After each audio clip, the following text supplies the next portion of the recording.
An old dog waited a whole decade to reveal the horrifying secret buried in the woods behind the estate. A decade ago tonight, a massive storm hammered the Oaks estate, but the thunder and lightning outside were nothing compared to the horror waiting inside. That house was supposed to be a fortress, state-of-the-art security, cameras, high walls. It should have been impenetrable. But by morning, 5-year-old Lily Vanderwaal, heiress to a massive fortune, had vanished from her bed. The police were completely baffled. There were no signs of forced entry. The window was open from the inside. No ransom note ever materialized. It was as if the child had just dissolved into thin air. Sarah, Lily's mother, was found sitting on the nursery floor, clutching a stuffed rabbit, her world utterly destroyed. She couldn't speak. She could only howl in pain. Detectives turned the mansion upside down. They grilled the staff, interrogated the family, everyone who had been under that roof. But in the chaos, they completely overlooked the only eyewitness who was actually in the room when the abduction happened. An old golden retriever named Duke. Duke was sitting by the empty crib, whimpering softly. He wasn't barking. He was terrified. He had seen the face of the monster who took his little girl. He knew the scent. He knew the voice. But a witness who can't speak is useless to the law. The cops just pushed the dog out of the way.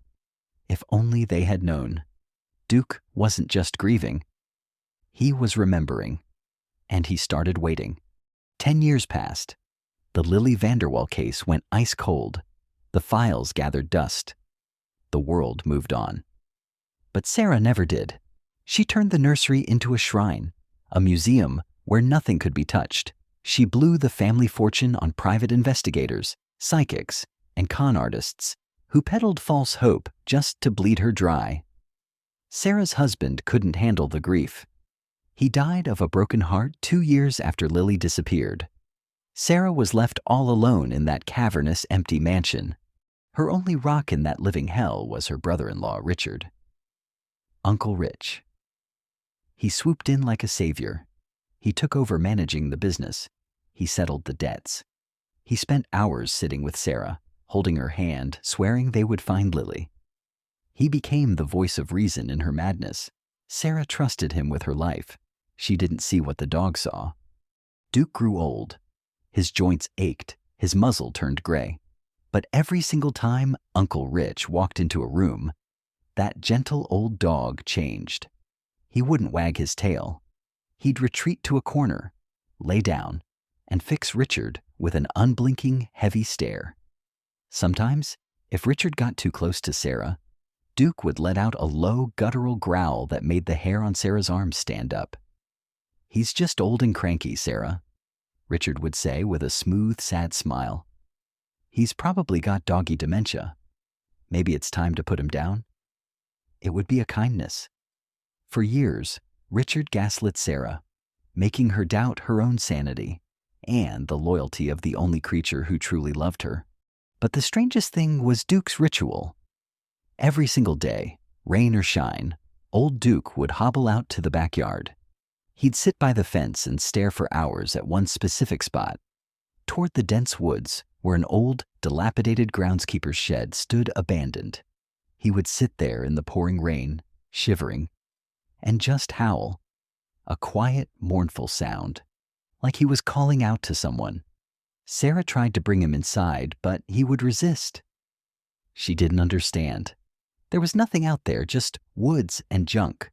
And then, exactly 10 years later, another storm hit, mirroring that awful night. The thunder shook the house to its foundations.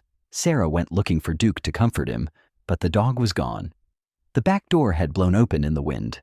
Panicked, wearing only her nightgown, Sarah bolted out into the torrential rain. She screamed his name until her voice was raw. She found him by that old abandoned shed in the woods. Despite his arthritic paws, old Duke was digging.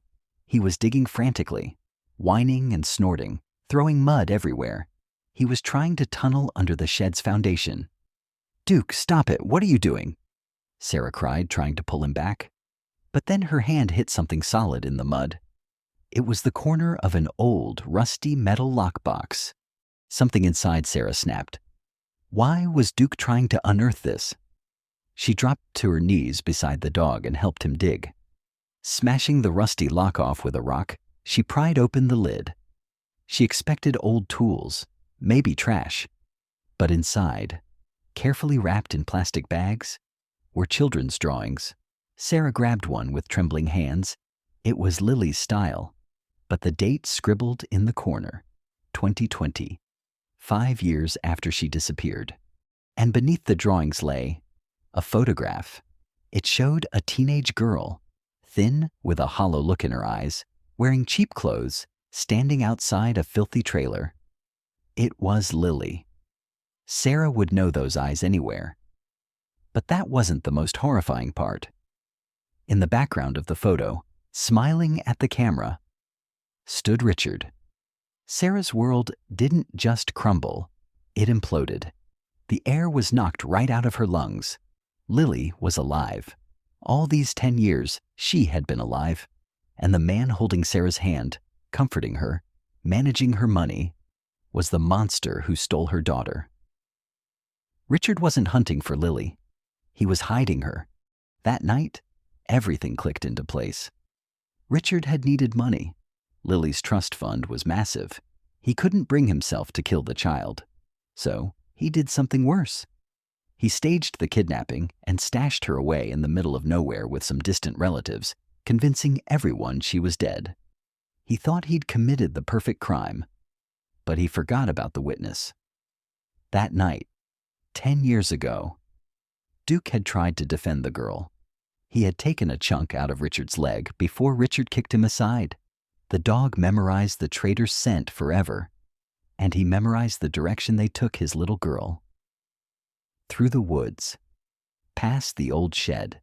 Richard's house of cards collapsed in hours. Sarah made it back to the house with the box and called the cops. As they led Richard away in handcuffs to do the perp walk, he shot one last venomous look at Duke. The old dog sat on the porch, muddy, soaking wet, but proud. He had finally done his duty. The FBI raided a trailer park 3 states away by morning. The scene at the police station was the hardest moment of Sarah's life. She was sitting in an interrogation room when the door opened and a 15-year-old girl walked in. It was Lily, but it wasn't her Lily. Richard hadn't just stolen her body. He had poisoned her mind. For 10 years, she had been brainwashed into believing her mother abandoned her, didn't want her, and that Richard was her only savior. When Sarah rushed to her daughter in tears, Lily recoiled. She looked at her mother with distrust and fear. Her eyes were empty. The chasm between them seemed impossible to bridge. And then Sarah asked them to bring in someone else. The door opened again.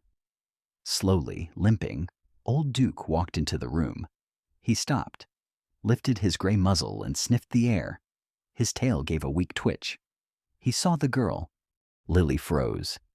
She stared at the dog, and the mask of indifference on her face began to crack. Some deeply buried memory was fighting its way through years of lies. Duke slowly walked up to her. He didn't jump. He didn't have the strength. He just walked up, nudged her hand with his wet nose, and then, with a heavy sigh, laid his big head on her knee, exactly the way he used to do every single night when she was 5 years old. That simple gesture shattered the wall Richard had spent 10 years building. Lily started to tremble. Her hands instinctively buried themselves in the dog's thick fur. She leaned down to his ear. "Duke?" she whispered in a broken voice. "Dukey? Is that you?" She started to sob. They were the tears of a child who had finally come home. Sarah knelt down beside them and wrapped her arms around both of them. Her found daughter and her loyal dog. The lies might have lasted a decade. Money might have bought people's silence. But the truth was locked in the heart of an old dog who never forgot his girl. He was the silent witness. And in the end, only his love could bring her home.